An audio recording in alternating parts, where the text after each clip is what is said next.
Selamat pagi teman-teman, salam sehat dan selamat tahun baru 2025 bagi teman-teman yang nonton channel saya. Saya bersama narasumber Gusman Surya lagi teman-teman. Sahabat saya, rekan sehobi, seprofesi.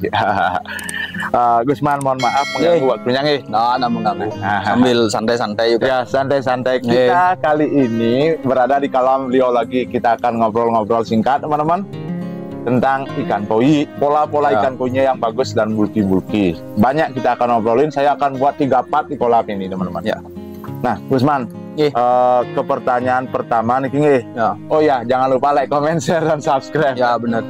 Dan selamat tahun baru juga untuk sobat pencinta koi di seluruh Bali dan seluruh Indonesia. Oke. Ke pertanyaan pertama nih, sekarang populasinya berapa nih? Padat banget teman-teman. Kebetulan nih populasinya kurang lebih sekitar 28 ekor. 28 ekor ya. 28 ekor dengan kapasitas kolam kurang lebih sekitar 15 sampai 17 ton lah. Ya, include filter nih. Ya, include filter. Sebenarnya ini udah over sih. Ya, over populasi, cuman yang imbangi dengan dripping juga. Nah, itu nih Nah, ke pertanyaan selanjutnya kan hampir 2 kali lipat nih populasinya dari volume kolam. Bagaimana perawatan air, pemberian pakan, dan backwash-nya, Gusman? Kalau maintenance sih yang tidak terlalu ribet-ribet amat. Kalau tiang dripping 24 jam. Ya, dripping 24 jam. Karena di kebetulan kita juga pakai air sumur. Terus kalau backwash-nya, pengurasan filternya nih ke sekitar 2 minggu sekali. 2 minggu sekali harus dikuras ya. Paling lambat lah sebulan sekali udah harus dikuras. Harus nih. Ya. Pernah nggak amoniaknya mungkin naik atau lambat menguras gitu, Mas? Pernah sih, karena nih apalagi sekarang pas musim-musim hujan. Jadi amoniak pasti akan naik karena ini kan kebetulan kolamnya outdoor. Dan apalagi pada saat sekarang ini kan hujan-hujan hampir intensitas hujan ini kok 80%. Ya syukur pada sekarang kita syuting ini cuacanya cukup mendukung ya. Jadi kondisi ikan pun pasti akan berbeda dia. Berbeda, benar. Ya, pH air, terus suhu air pasti akan cepat sekali berubah. Nah, Niko, kita juga perlu penanggulangan kayak dikasih, kalau tiang biasanya sih main garam ya. Garam ya? Ya, main garam. Kalau untuk pengobat kan konsentrasinya tinggi dia, tapi kalau untuk semacam ini ya secukupnya aja. Ya. Untuk pemberian pakannya nih kan ada auto feedernya. Ikannya banyak. Ya. Tapi terselamatkan oleh drippingnya tadi kan? Ya, dripping. Nah, pemberian pakannya berapa kali nih? Kalau pemberian pakan di setting auto feeder ini cuma 5 kali. Oh, 5 kali. 5 kali dengan volume kalau Niki mainnya detik ya. Ya. Kalau nggak salah 4 detik. Kalau keluarnya mungkin sekitar 100 sampai 200 graman. 100 gram sampai 150 gram sih. Panjang ya? Iya. Terus di luar nih yang juga kasih makan manual ya kan pagi kadang-kadang baru bangun terus sepulang kerja nih kayak kurang lebih ya sekitar 8 kali lah. Ya. Berarti kencang banget ya nih. Wih, kalau nggak di dripping nih teman-teman, waduh amoniaknya bisa naik ya. Lumayan. Makanya drippingnya 24 jam. Nah, bagi teman-teman yang melihara banyak ya kan karena kita hobi ya nggak kerasa beli terus kita Jadi biar aman, dripping aja 24 jam. Sebelumnya lebih banyak lagi. Ya, mungkin 35 ya. Akhirnya yang out. Akhirnya yang jual ada beberapa. Nah, gimana ceritanya mungkin bisa banyak gini? Gimana? Kebetulan ini kan ada 2 kolam sebenarnya yang punya. Ada 2 kolam. Yang satunya kolam yang lama yang dulu. Nah, di sana juga ada ikan. Di sini juga ada ikan kan. Tapi yang karena jarang maintenance kolam yang sebelah karena sudah terlalu keseringan akhirnya yang pilih lagi, yang bawa lagi ke sini gitu loh. Makanya banyak jadinya populasinya.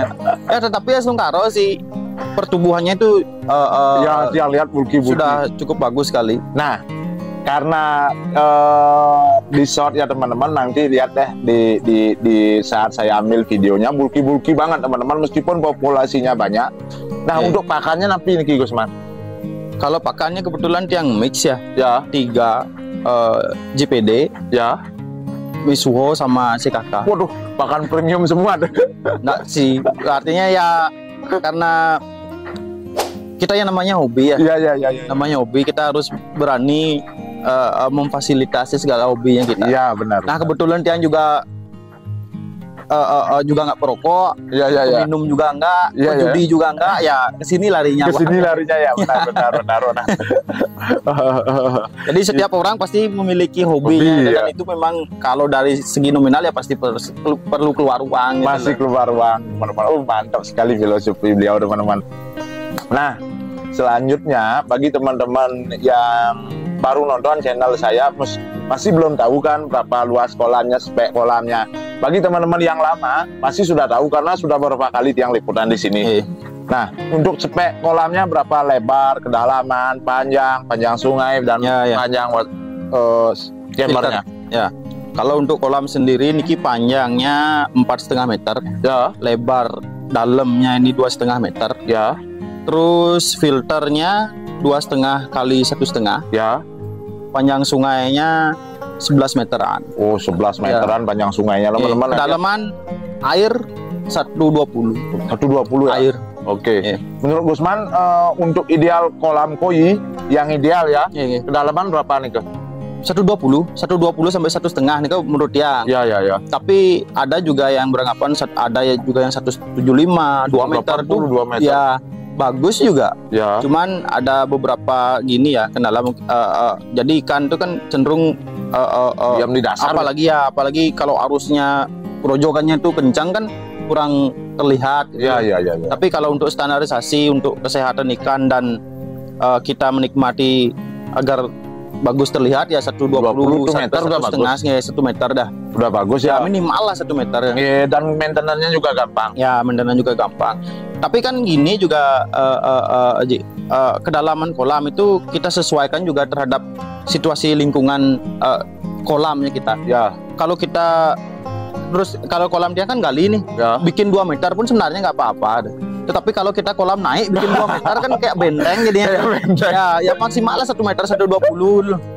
Karena kan nggak semua orang Bali berani membuat kolam untuk digali. Kebetulan Tiang nggak apa-apa sih kalau menurut Tiang. Kemudian dia di Griyo juga, yang juga sempat nanya ke Ratu Wajid yang Nalingsir. Jadi sah-sah aja, tidak ada itu di Sastra memang belum ditemukan, tetapi mungkin lebih ke kepercayaan masing-masing tempat dan lebih ke faktor keamanannya. Ya, anak-anak ada mungkin ya, karena desain rumah Bali itu biasanya teman-teman dihuni oleh beberapa keluarga kan? Beberapa keluarga. Jadi dan ada keluarga yang satu enggak. Jadi kan kita juga harus mempertimbangkan segalanya. Iya. Nah, teman-teman, saya potong sedikit, Gusman. 4 tahun yang lalu saya sudah bahas, teman-teman, bahwasannya karena faktor kebiasaan saja, secara aturan agama nggak ada yang melarang kolam koi ke bawah, karena faktor kebiasaan desa Kalepatra di suatu tempat. Mungkin ini juga menjadi kontroversi sih sebenarnya.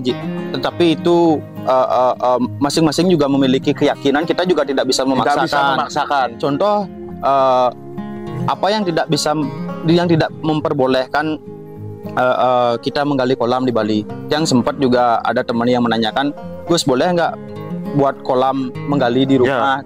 Yang tanya kenapa tidak boleh. Jadi mereka bilang ada kepercayaan bahwa itu mumpung tanah, istilahnya ngutang pertiwi. Pertiwi itu artinya tanah. Saya tanya balik, kebetulan Lingsir juga pernyataannya seperti itu. Oh, ini sih tadi ngutang pertiwi, kalau tidak bisa membuang tanah, tanya balik, mereka punya kamar mandi nggak? Buat sepite nggak? Gitu. Mohon maaf, kita menggali tanah, kotoran yang kita masukkan gitu. Lebih jelek lagi gitu loh. Kalau memang itu konsepnya tidak boleh menggali gitu.